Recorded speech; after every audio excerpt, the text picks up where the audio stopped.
Sign नेता विपक्ष के भी हैं, नेता पक्ष के भी हैं और स्पीकर के भी हैं। और ये बाहर आकर जो बड़ी बड़ी दावे करते हैं, बात करते हैं आपको, हम किसान के साथ हैं, मैं धरती पुत्र हूं, मैं तो किसान का बेटा हूं, उन सब की असली बात मैं आपको बता रहा हूं। सुप्रीम कोर्ट ने दे रखा था, उस सुप्रीम कोर्ट के आदेश की धज्जियां उड़ाते हुए उन्होंने वो टाउन प्लानिंग का बिल धोखे से पास कराया और उसमें उन सभी बिल्डरों को कम से कम। सबसे पहले तो मैं आप सबसे जो यहाँ इस इतने सुंदर कार्यक्रम में मेरे इस बड़ौदा हलके के सभी गांव से पधारे, मैं अपने उन पिता तुल्य बुजुर्गों से और मंचासीन सभी मेहमानों से मैं इस बात की माफी मांगता हूं कि मैं समय पर नहीं पहुंच पाया और मैं लेट आया हूं। उसके लिए बार बार आपसे मैं जो ना क्षमा प्रार्थना करता हूं। और मैं आते हुए मेरे कैथल में प्रोग्राम थे और मेरा दिल यहीं पे था। मेरी अभिमन्यु भाई से आज भी बात हुई थी, कल भी बात हुई थी और बीच में पहले भी बात होती रही थी। मैंने इनको एश्योरेंस दिया था कि मैं पक्का इस कार्यक्रम में पहुंचूंगा, लेकिन वहां जो लोगों का प्यार और आशीर्वाद इस प्रकार से मिला कि मुझे 2 प्रोग्राम तो बीच में छोड़ के उनसे माफी मांग के आया हूं। मुझे इस प्रोग्राम में एक बार हाजिरी देनी बहुत जरूरी है। और मैंने रास्ते में आते आते जब मैं गाड़ी में कैथल से चला तो मैं यूट्यूब पे जो चल रहा था उसको लाइव को देख रहा था और मैंने यहां तक इस प्रोग्राम को देखा। सबसे पहले मैं भाई अभिमन्यु को और उसकी टीम को और यहाँ इसको सपोर्ट करने में और इस सारी मैनेजमेंट के लिए मैं इस कथूरा गांव की युवा टीम और भाई सोनू को, सरपंच को बहुत बहुत बधाई देता हूं और धन्यवाद करता हूं। और आज मैंने जो एक महसूस किया कि ये रैलियों में जो इतने बड़े बड़े आयोजन करते हैं अलग अलग पार्टी के नेता,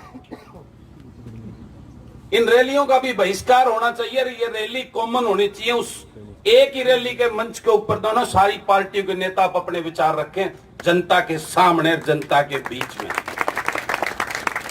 जैसे संवाद फोरम में जब चुनाव लड़े जाते हैं तो पब्लिक आती है और एक प्लेटफार्म पे आप अपने विजन बताते हैं, अलग पार्टियों के सारे नेता आते हैं। ये जब तक नहीं होगा जब तक इनकी असलियत का पता नहीं चलेगा, क्योंकि आप अपने जयकारे बोलने वाले लोग आते हैं, उस नेता के भगत उस पार्टी में आते हैं और वो जयकारे बोलते हैं उसी के, चाहे वो में बोलना आवा है चाहे ना आता उसने। जब सारी पार्टियों में आस्था रखने वाले सभी आदमी, सभी लोग एक प्लेटफार्म पर इकट्ठे होंगे और सभी नेताओं की बात सुनेंगे, जब उनकी पोल पाटेगी किसमें कितना दम है। और इस आयोजन के लिए मैं पूरी टीम को बार बार मैं बहुत धन्यवाद करता हूं और एक नई सोच आज इस भाई अभिमन्यु की इनकी पूरी टीम ने जो इस बड़ौदा में दी है। और मैं बार बार कहता हूं ये बड़ौदा हलका को आज एक ऐसा मौका भगवान ने दिया है कि पूरे हरियाणा प्रदेश के लिए आप एक नई सोच बन के निकल सकते हो। ये आपको भगवान ने मौका दिया, इसको चूकना मत। आज मेरे से पहले इस अध्यादेश पे सभी पार्टियों के, मेरे ख्याल भारतीय जनता पार्टी को छोड़ के सारे नेता आ चुके हैं जो मैंने पता कराया है, और सभी ने विस्तार से इन तीनों काले अध्यादेशों के बारे में आपको मोटे रूप से एक एक बात बता दी होगी। और भाई अभिमन्यु तो इसके ऊपर बहुत लंबी रिसर्च, मैं इनका पीछे भी जो इनके इंटरव्यूज आते थे मैं देखता था और मैं इनसे बड़ा प्रभावित था और मैं खुद इनसे मिलना भी चाह रहा था। ये संयोगवश इस कार्यक्रम के बदौलत ही इनसे मेरा मिलना हुआ। तो मैं आप सबको 2-4 बात ही अपनी देशी उसमें बताना चाहता हूं। आपका कोई सवाल मेरे से हो तो पहले आप वो सवाल मेरे से कर सकते हैं।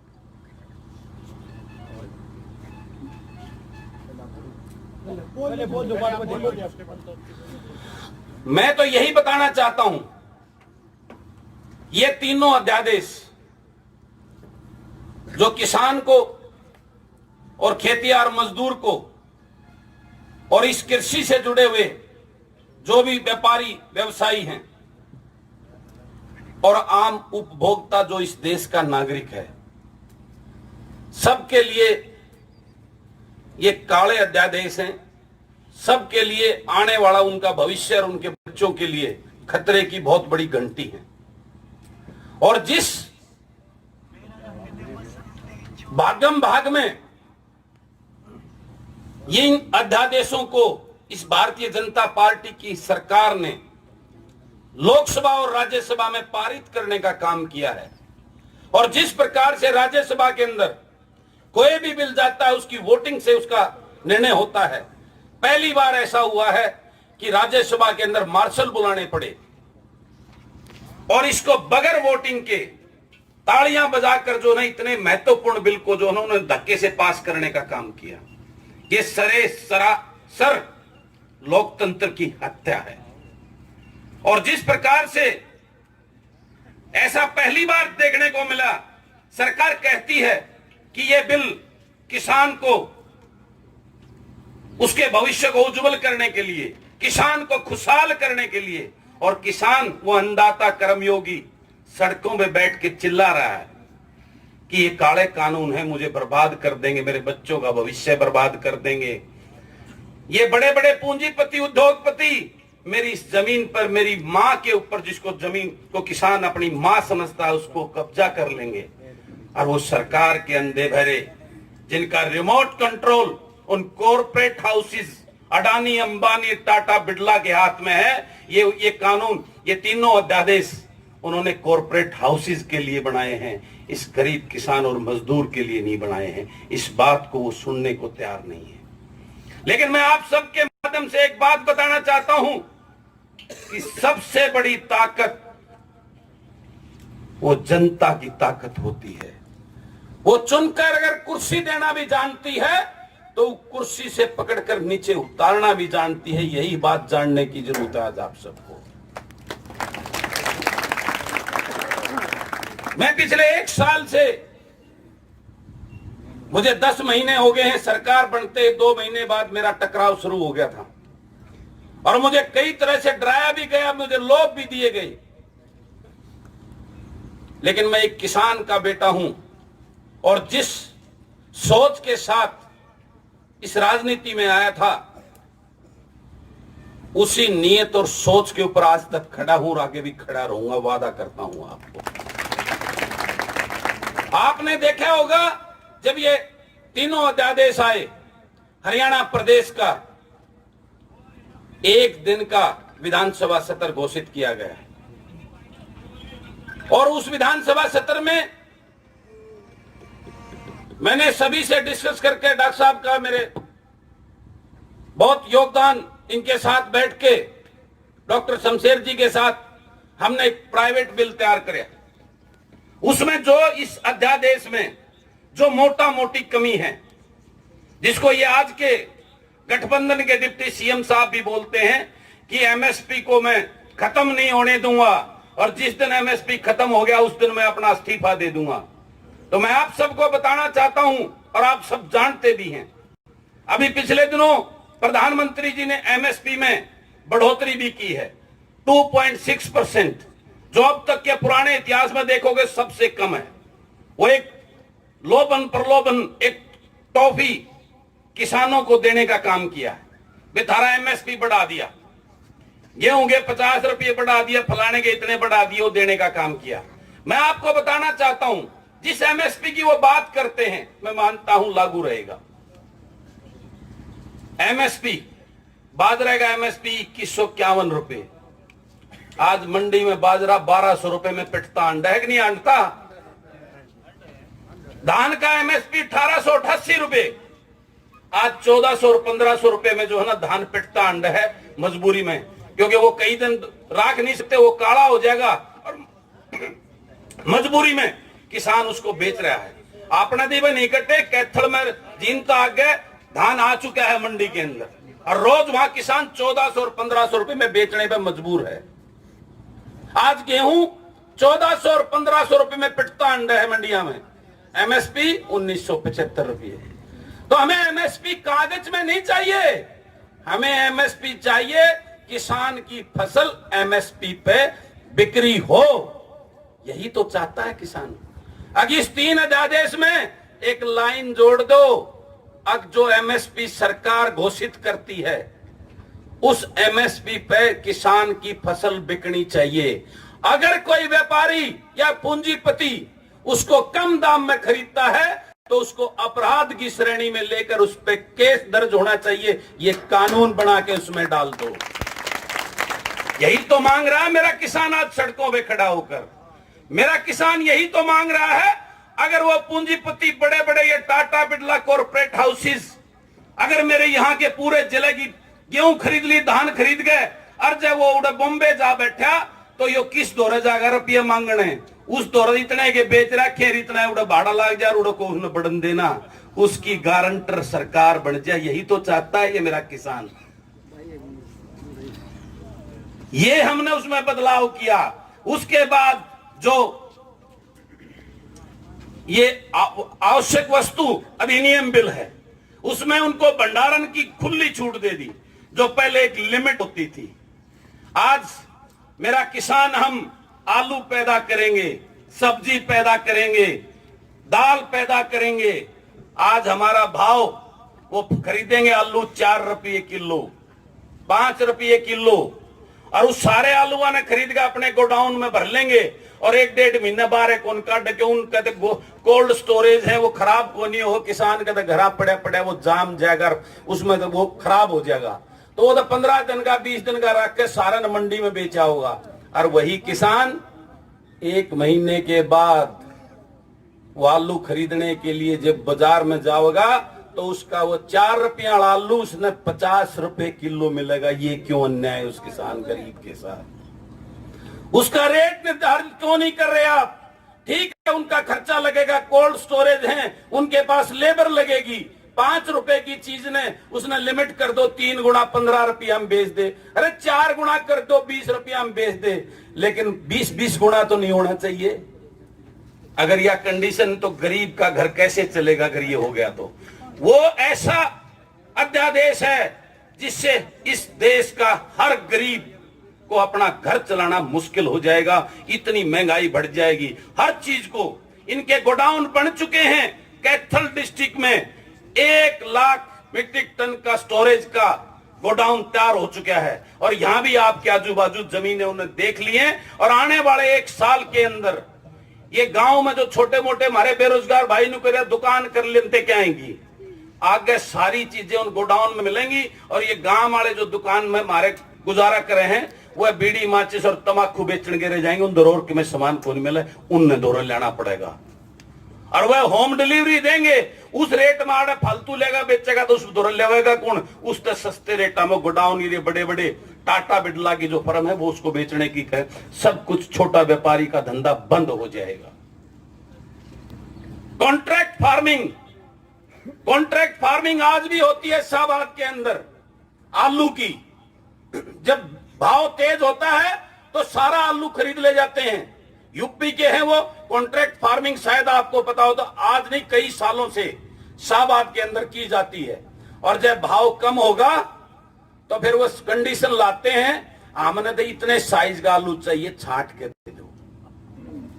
ये आलू भीतर उसमें जमीन में इतने साइज का होगा, इतने साइज का होगा कि इतने होगा। एक आधा भाई महाराज ने कहा 2-2 फुट के भी आलू वो है, वो कितने का होगा? बेरा क्यों लगेगा उस बात? किसान ने नहीं बेरा ना, वो तो जब खोदांगे जब लिकड़ेगा किसा लिकड़ा है। और वो इस कंडीशन का लेके मोटले ने भी छोड़ देगा, थार दोहर छोटले ने भी छोड़ देगा, उसने लेके कड़े जाओगे। तो ये कॉन्ट्रैक्ट फार्मिंग, उसके अंदर यह भी कंडीशन है कि वो जो बड़ा व्यापारी आपसे जो कॉन्ट्रैक्ट करेगा, जो एग्रीमेंट साइन करेगा, उस एग्रीमेंट में यह भी क्लॉज है कि वो आपकी उस जमीन पे जिस पे वो कॉन्ट्रैक्ट कर रहा है, आपसे एग्रीमेंट कर रहा है, उस पे वो बैंकों से लोन भी ले सकता है।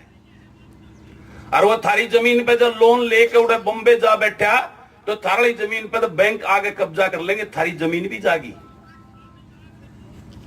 तो ये 5-4 चीजें उसके अंदर अमेंडमेंट करके डॉक्टर साहब ने बड़ी मेहनत की उसके अंदर, और हमने मिलकर वो बिल वहां पे विधानसभा के अंदर सबमिट किया। अगर आप वाकई में ही किसान हितैषी हो, वाकई में ही आप चाहते हो मेरे देश और प्रदेश का किसान खुशहाल हो, तो आप इस कानून में ये बदलाव कर दो, मेरा किसान बच जाएगा। अन्यथा यो किसान उन पूंजीपतियों का मजदूर बनकर अपने खेत में रह जाएगा और इसका बच्चों का भविष्य अंधकार में हो जाएगा। ये उसके अंदर लिखा था। और आपने देखा होगा वो एक दिन का सेशन था, वो लाइव चला था और उस लाइव चले हुए सेशन के अंदर आपका जो बिल था, जो चर्चा में कॉलिंग मोशन के नाम से एक होता है, जो विशेष, जो सबसे जरूरी कोई विषय प्रदेश का होता है उसको रखना होता है उसके अंदर। और विधानसभा सत्र चलने से पहले एक मीटिंग होती है, उसको बोलते हैं बिजनेस एडवाइजरी कमेटी। और उस बिजनेस एडवाइजरी कमेटी के मेंबर होते हैं नेता पक्ष और नेता विपक्ष और विधानसभा के स्पीकर साहब। और वो ये फैसला करते हैं कि आज की विधानसभा की कार्रवाई में क्या क्या मुद्दे रखे जाएंगे और किस किस मुद्दे पर चर्चा की जाएगी और क्या मुद्दा जरूरी है। तो मैं आपकी जानकारी के लिए बताना चाहता हूं कि आपका मुद्दा जरूरी नहीं समझा गया वहां पर, उसको रिजेक्ट कर दिया गया और उस पर साइन नेता विपक्ष के भी हैं, नेता पक्ष के भी हैं और स्पीकर के भी हैं। और ये बाहर आकर जो बड़ी बड़ी दावे करते हैं, बात करते हैं आपको, हम किसान के साथ हैं, मैं धरती पुत्र हूं, मैं तो किसान का बेटा हूं, उन सब की असली बात मैं आपको बता रहा हूं यहाँ। हाँ, अपनी बात कर ले, यूपी वाले क्यों करा, अपनी बात कर ले। तो उस दिन विधानसभा के अंदर नेता पक्ष, नेता विपक्ष, और उस दिन वो नेता पक्ष डिप्टी सीएम साहब ने संभाल रखा था और उन्होंने ये कहा कि कुंडू साहब, हमने तो बेराए नहीं हो बिल भी आ लिया। सुना था ना, वो सुना था। और वो नेता विपक्ष जो बीच में आकर आपके बीच में ये कहता है मैं इसको लागू नहीं होने दूंगा, वहां एक शब्द नहीं बोला। और वहां पास क्या कराया बताऊं, वहां बिल पास किया गया टाउन प्लानिंग का। टाउन प्लानिंग का जो 75 का बिल था उसमें मॉडिफिकेशन करके चेंज कर दिया गया और बिल्डर को इतना बड़ा फायदा, जो बिल्डर, चम्मन बिल्डर, बड़े बिल्डर जो गुड़गांव के और फरीदाबाद के थे, जिनकी बिल्डिंगों को तोड़ने का आदेश माननीय सुप्रीम कोर्ट ने दे रखा था, उस सुप्रीम कोर्ट के आदेश की धज्जियां उड़ाते हुए उन्होंने वो टाउन प्लानिंग का बिल धोखे से पास कराया और उसमें उन सभी बिल्डरों को कम से कम 50,000 करोड़ रुपए के जो बिल्डिंग उनको जो है बचाने का काम किया। मेरे 1980 पीटीआई भाइयों के लिए बिल लाने का काम नहीं किया जो आज सड़कों पे घूम रहे हैं मेरे भाई बहन। मेरे किसान के लिए कोई चर्चा करना उचित नहीं समझा, जो मेरा किसान आज पिट रहा है सड़कों के ऊपर, मेरे बुजुर्गों को लाठियां भाजनी पड़ रही हैं, उसकी तकलीफ नहीं हुई। मैं पूछना चाहता हूं आप सबसे, कहां है वो किसान नेता, वो सत्य असत्य और बड़ी बड़ी धरती पुत्र होने की बात करने वाले? इस बात को आपको समझना होगा कि कौन आपका है, कौन पराया है। चौधरी छोटूराम को हम मसीहा मानते हैं। चौधरी छोटूराम जी ने एपीएमसी एक्ट जो मंडी हमारे लिए तैयार की थी, उनकी दूरगामी सोच थी कि मेरा किसान, अगर ये मंडी ये एक्ट पास नहीं किया गया तो ये मेरे किसान को मार देंगे। आज उसी चौधरी छोटूराम की सोच और उसकी नीति को, उसके कानून को ये लोग, ये चोर, झूठ बोलने वाली ये पार्टी उसको खत्म करने में तुली हुई है। ये आपको सोचना होगा। और ये सारे दूसरे नेता उनकी बी टीम बनकर उनके साथ खड़े हैं, बोलने के लिए नहीं। उसके लिए आपने याद करना होगा विधानसभा में उनका क्या रोल था। 10 तारीख को पीपली में मेरे किसान बुजुर्गों पे जब लाठियां बज रही थी, उस टाइम वो नेता कहां थे? 20 तारीख को मेरे प्रदेश के किसान जब सड़कों में थे तो वो नेता कहां थे? 25 तारीख को मेरा हरियाणा नहीं पूरा देश बंद था, वो मेरे नेता किसान की बात करने वाले कहां थे? जब उनसे स्टेटमेंट ली जाती है तो पूछते हैं हमारे को तो बुलाया नहीं, क्यों? अरे ब्याह है, सगाई से रुपया मिल लेगा। किसान की बात करे उसकी गेला खड़ा क्यों ना होता? तो ये बातें असली हैं। मैंने आप वाली भाषा में डिटेल में तो आपके सामने सबने बताया, ये सच्चाई है। जब तक जब तक ये मेरा किसान मजदूर का मेरा वर्ग अपने उस बेटे को, जिसको उस तकलीफ का पता हो, जिसको उस खेत में जो पसीना आता है उस पसीने की खुशबू का पता हो, जब तक ऐसे वकील बनाकर आप विधानसभा में नहीं भेजोगे तब तक आपकी सुनाई करने वाला नहीं है। आज ये राजनीति को एक बिजनेस मान के करते हैं, घर भरने के लिए जो इस राजनीति में एमएलए मंत्री बनते हैं, इस बात को आपको समझना होगा। और ये ऐसा मौका मेरे इस बड़ौदा को मिला है, आप पूरे हरियाणा प्रदेश को यहाँ एक नई रोशनी देकर एक नया संदेश देने का काम कर सकते हैं, ताकि आगे आने दिनों में ये सभी दलों के जो ठग बैठे हैं, इन ठगों को एक तरफ करके किसान का बेटा, गरीब मजदूर का बेटा विधानसभा में जाके आपका वकील बनकर आपकी पैरवी करे। मैं वादा करता हूं कभी किसी किसान गरीब को जो ना सड़कों पे उतर के नारेबाजी नहीं करनी पड़ेगी, अपने हक के लिए चिल्लाना नहीं पड़ेगा। जिस मसीहा को चौधरी छोटूराम जी को अपना भगवान मानते हैं, उन्होंने किसान का भला किया। कैसे किया, मैं आपसे पूछता हूं। उन्होंने किसान का भला इसलिए किया, वो तो गरीब के घर में पैदा हुए थे, क्योंकि उनके कलम में ताकत दी थी लोगों ने, उनको मंत्री पद पर बैठे थे और उनकी कलम में वो ताकत थी, उसी कलम से उन्होंने किसान का भला किया। जब किसान की बात होती है, जब हमारे खाप पंचायतों की बात होती है, तो इन नेताओं के चंद उनके चमचे भेजे जाते हैं और वो यहां ये कहते हैं भाई यहां राजनीति नहीं होगी। किसान अगर अपने प्लेटफार्म पे कोई बात करता है, कोई उनका नुमाइंदा, तो वो राजनीति कहलाती है। खाप का हमारा नुमाइंदा कोई बात करता है, वो राजनीति कहलाती है। और ये नेता पार्टियों के बड़े बड़े हर रोज आपके साथ राजनीति करते हैं, तब उनको समझ में नहीं आती तुम क्या कर रहे हो। इस बात को समझने का टाइम है। तो मैं जो मेरे दिल के भाव थे, और मैं आपको वादा करता हूं, मेरे इस महम की बहादुर जनता ने मुझे अपना वकील बना के भेजा है, और आखिरी सांस तक मैं अपने उस किसान के लिए, कमेरे वर्ग मजदूर के लिए, अपने भाइयों के लिए आखिरी सांस तक लड़ाई लड़ूंगा। अकेला हूं, लेकिन उनकी आवाज को उठाऊंगा पक्का। इस अंधी बहरी सरकार को जगाने का पूरा प्रयास करूंगा और आप सबको उनका असली चेहरा दिखाने का आखिरी दम तक प्रयास करूंगा। ये वादा करता है कि आपका ये बेटा है।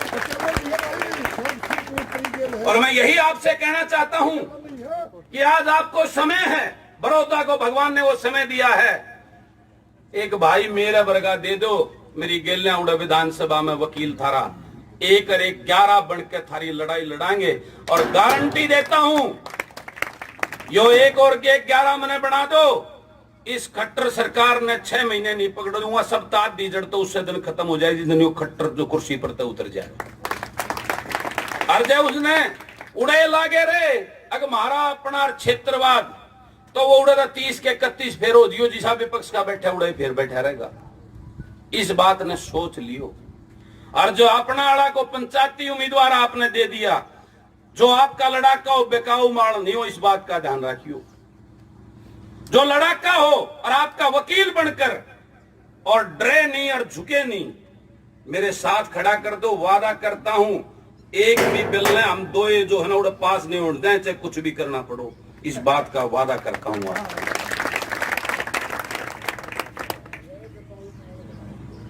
तो बाकी तो सारे मेरे से पूरो सारी बातें इस एक्ट के बारे में भी, और इसमें क्या क्या संशोधन हो सकता है, और ये प्रदेश सरकार का चैप्टर है, प्रदेश सरकार के उसमें आता है, और प्रदेश सरकार चाहे तो ये यहां पे लागू नहीं हो सकता। लेकिन उसके लिए जब तक वो खट्टर बैठा तारिया बात बने को नहीं, इस खट्टर की टांग खींचांगे जब वो भी काम जब हो। तो इसलिए मेरे जो भाव जो दिल के मैं आपके सामने रखना चाहता था, थोड़ी बात में सारी कह दिए, सिर्फ समझना ना समझना आपके ऊपर है। बाकी मेरे से कोई सवाल आपका है हो तो आपका ये बेटा, आपका ये भाई आपकी अदालत में खड़ा है, मुझसे पूछ सकते हैं। जी आदरणीय, हम ये जानना चाहते हैं, जैसे आप कितने छोटा धरना हो चाहे बड़ा धरना हो, आप किसानों की आवाज उठाने का काम करते हो, जो बहुत ही अच्छी बात है। कोई विधायक बनकर भी किसानों की आवाज उठा रहा है। लेकिन आदरणीय, हम एक चीज जानना चाहते हैं, जैसे आप पहले 4 साल 5 साल जिला परिषद के चेयरमैन रहे, उस समय भी आप एक तरीके से सक्रिय राजनीति में आ ही चुके थे, तो उस समय कहीं ना कहीं इस चीज की कमी रही जो आज जितना आप किसानों के बीच में जा रहे हो। किसानों के आंदोलन तो उस समय से भी चल रहे हैं। हम थोड़ा सा जानना चाहते हैं कि फिर राजनेताओं पर विश्वास जनता का कैसे बने। बिल्कुल आपकी बात से मैं सहमत हूं, और ये बात तो पुरानी प्रथा है, वे दूध जला दो छाछ ने भी फूंक मार के पिया करे। लेकिन मैं आपको बताना चाहता हूं, जिला परिषद का जब मैं मेंबर बनया, जब पार्षद बनया, फिर चेयरमैन बनया, अगर आप पूरा इतिहास पे नजर डालेंगे तो मैं हर आंदोलन में साथ में खड़ा था।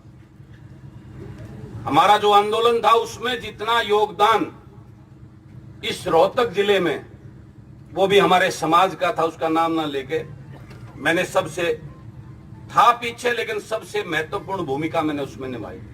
इस बात को मेरे ख्याल सब जानते हैं।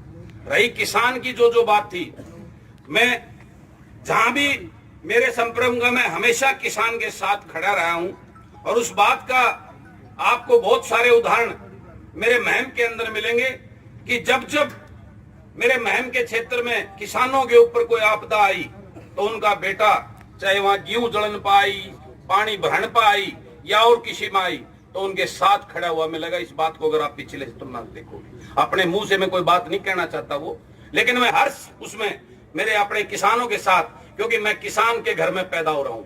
मेरे अंदर मैंने अपने दादा को हल जोड़ते देखा, मैंने अपने बाबू को हल जोड़ते हुए देखा, और मैंने हल तो जोड़ नहीं रखा, लेकिन 5 साल कॉलेज के टाइम में जब तक मैंने काम शुरू नहीं किया था, मैंने ऐसा कोई खेत का काम नहीं जो मैंने नहीं कर रखा हो।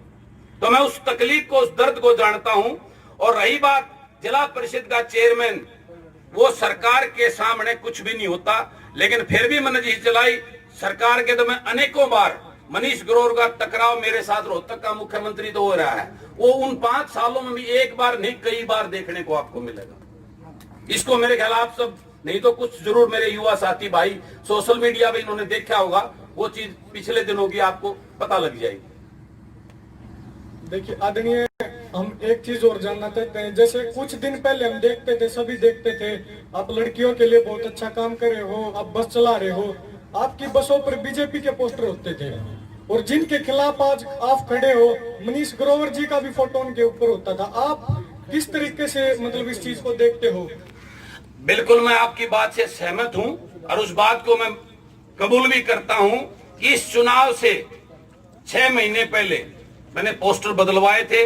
पहले मनीष ग्रोवर का फोटो नहीं था, लेकिन मेरे को किसी पार्टी के उन्होंने कहने से मैंने उसका फोटो उस पर लगवाया था। लेकिन मैं आपको ये बता दूं, उस टाइम पे एक छोटे स्तर का, हर छोटा से छोटा आदमी, विपक्ष का भी आदमी, मैं कांग्रेस के मेरे बुजुर्गों से, इनलो के मेरे बुजुर्गों से मुंह से ये सुनता था, अगे वो कट्टरता ईमानदार है, बाकी सारे बीजेपी वाले चोर हैं। क्या करते ना, क्या करते बताओ, क्या करते ना। उसकी लांगड़ किसने काटी फिर बने पाछे, हरदा ही दिखाया ना उसका असली चेहरा भी, फिर मैंने दिखाया होगा, दिखाया ही नहीं दिखाया, मैं मानता हूं। उसके बाद अगर मेरे पास, लेकिन 6 महीने पहले उस मनीष का मजबूरी में मुझे कहा गया था, और बता दूं, मुख्यमंत्री ने कहा था, मैंने वो टिकट के लालच में काम करा था। इतना तो मैं दोषी हूं, मैं मानता हूं, इसका तो कबूल करता हूं।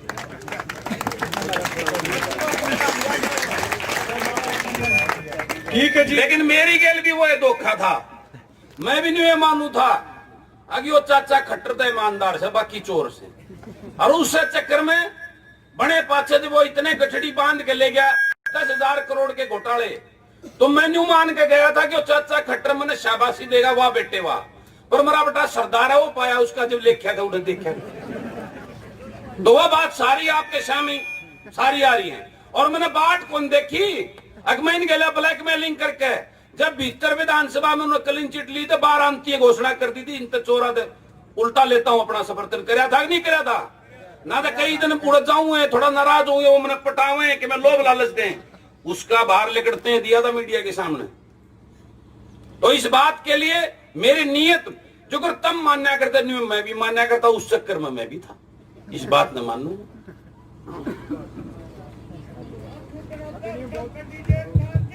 आदरणीय बहुत बहुत धन्यवाद आपका। मैं एक वादा करता हूं आपको, कैंडिडेट आप दे दो, उसका चुनाव जब बेसिक रुपये घाट हो तो उसने मैं लड़ दूंगा, इस बात का वादा करता हूं। आदमी तुम दो, आदमी तुम दो, या सरकार रुपया वाली है, वो पूर्व मुख्यमंत्री घड़े रुपया वाला इनते भी उन्हें रुपया खातर उसमें चुनाव नहीं आने दूंगा, उसी गेल खड़ा होकर लड़ूंगा। बहुत बहुत धन्यवाद आदरणीय। उसके लिए मैं वादा करता हूं, उसका साथ देगा, उसके कंधे से कंधा मिला के उसका चुनाव लड़ूंगा आपके साथ। आदरणीय आपका